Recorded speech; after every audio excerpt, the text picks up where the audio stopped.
Good morning. Good morning, and welcome. Welcome to a sanctuary in the world. I am the Reverend Toya Richards, and I have created this virtual space where people can come together, where we come together to think about our lives, this journey that we're on, this life journey we're on, and what we believe and how those things intersect.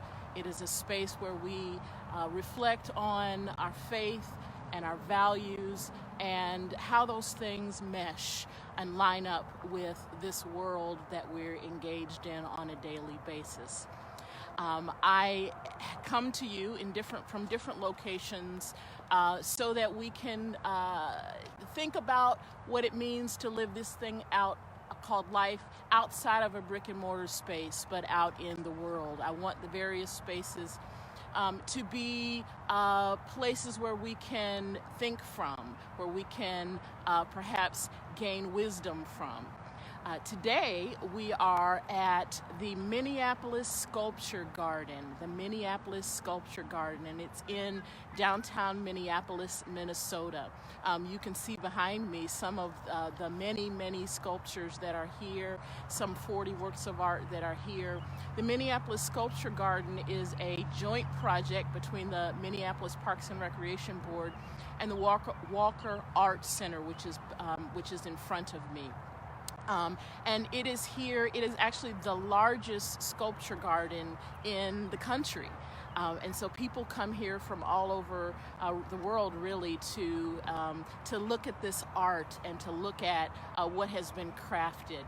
I wanted to be here today specifically because this space, this sanctuary in the world, is probably the best example of transformation.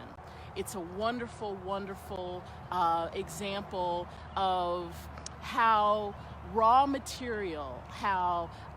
basic raw material can be taken and molded and shaped and transformed into something that is all new and all exciting and all wonderful and full of hope and has the ability to give hope to people. And so that's why I wanted to be here today. Last week we were talking about journey. We were talking about the journey, the life journey that we're on, and the path that we're all on, the path that has been designed just for us. And so I wanted to also, for this week, talk about transformation. And while we are all on this path of life, this journey that has been created and designed just for us, we should be shifting and moving along that path. We should be changing while we're on this journey and transforming into what God would have us to be. And so, I wanted us to think a little bit about what is happening to us as we're on this journey, as we're evolving into and transforming into what we are all called to be. My faith guides me in that process. My faith actually encourages me and invites me to change and transform. I believe my faith doesn't want me to stay the same. My faith is an active faith. It's an active faith that challenges me to be active and become something better today than I was yesterday. I believe, in fact, that was the core of Jesus's ministry. That was the essence of Jesus's own ministry. It was about helping people rethink where they have been, rethink their ways of being, rethink how they engage with one another, and change their minds and their behavior and their systems so that they're better and so that the world around them is better. When I was thinking about this notion of transformation while on the journey, I was immediately drawn to one of my favorite scriptures, and it comes from the book of Romans. It's a scripture that is read often. It's Romans chapter 12, verses 1 and 2. I'm going to read it to you right now from the Inclusive Bible. Romans 12, verses 1 and 2. Sisters and brothers, and I might add siblings, I beg you through the mercy of God to offer your bodies as a living sacrifice, holy and acceptable to God. This is your spiritual act of worship. Do not conform yourselves to this age, but be transformed by the renewing of your minds, so that you can judge what God's will is, what is good and pleasing and perfect. What is good and pleasing and perfect. You know, we aren't to stay the same.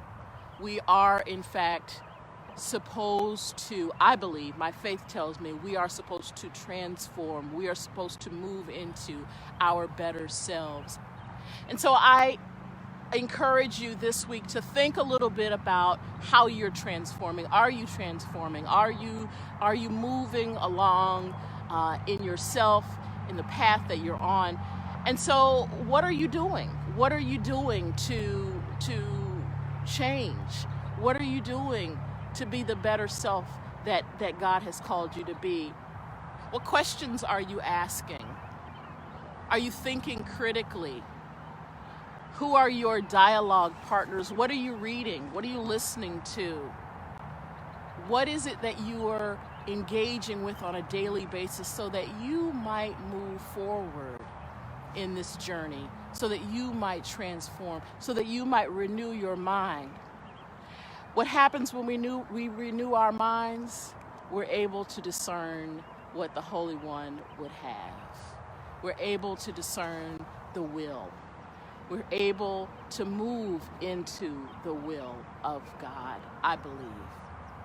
And here's the clincher.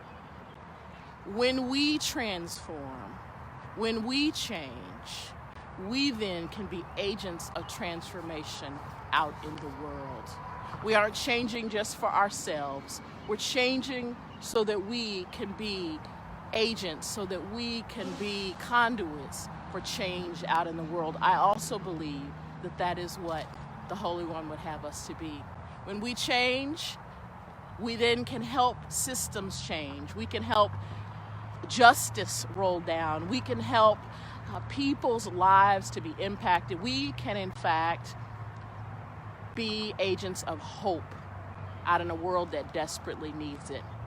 And so that's what really I've been thinking about. It's what I invite you to think about. I invite you to really examine, as you're on this life journey, how are you changing and transforming? What are you doing to renew your mind? What are you doing to strengthen yourself so that you can then know the will that's for you, and then you can be an agent of change out in the world?